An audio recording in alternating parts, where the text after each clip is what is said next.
napunta ko lang sales. To kanda lang story short, na-invite ako sa isang power networking. Networking ka na nag-start? Yes.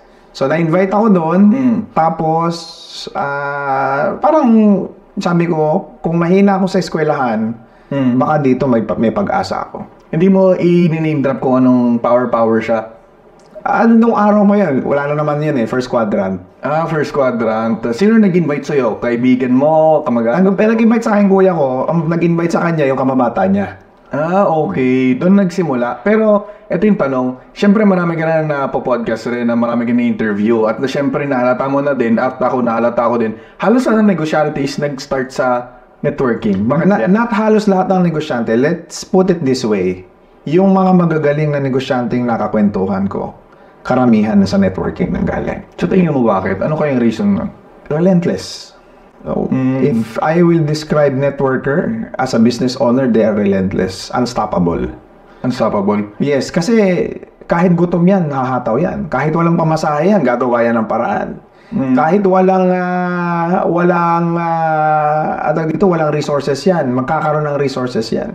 Kumbaga madiskarte talagang taong mga nag-network. Oo, unstoppable yung mentality kasi ng mga networker. Pero masasabi mo ba sa mga nagsisimula magnegosyo is mag-try muna mag-networking or bago sa negosyo na gusto nila or sa negosyo kagad nila? Ganito, unang-una, kailangan muna nilang makita yung sarili nila na nasa sales ka kung magne-negosyo ka.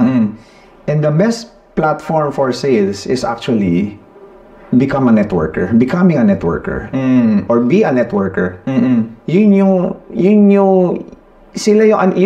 kumbaga platform na makapagbibigay sa'yo para gumaling ka magbenta. Yes. Yun yung makukuha mo dun On top of that, tuturuan ka rin kung paano mag-sacrifice.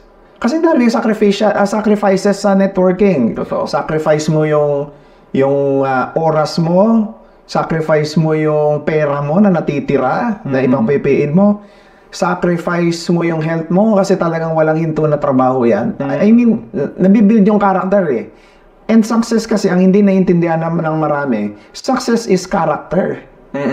Hindi lang yan basta skills. May part ng skills para maging successful ka. Pero kung gusto mo makuha yung 80 to 90%, tumaas yung success rate mo sa buhay, kailangan ayusin mo muna yung behavior mo, yung attitude mo. Behavior, attitude is yung priority dapat ng isang tao kung gusto maging success. Kung gusto mo magtagumpay, yun yung number one. Parang ikaw, in your case. Diba? Kaya ka naging matagumpay sa buhay because naghanap ka ng oportunidad na magdadala sa'yo doon. At kung mali yung ugali mo dyan, kung hindi ka marunong makinig, hindi ka marunong mag-apply nung napakinggan mo, wala kang alam ng mga basic principles or basic characteristic ng mga taong naging successful na naging model mo sa buhay mo, wala ka ngayon dito. Thank you for watching. I hope you liked this video by giving us a thumbs up and share this video to your friends. And if you have not subscribed to our channel, please consider subscribing and hit the notification bell so that you will be notified every time we can upload new video.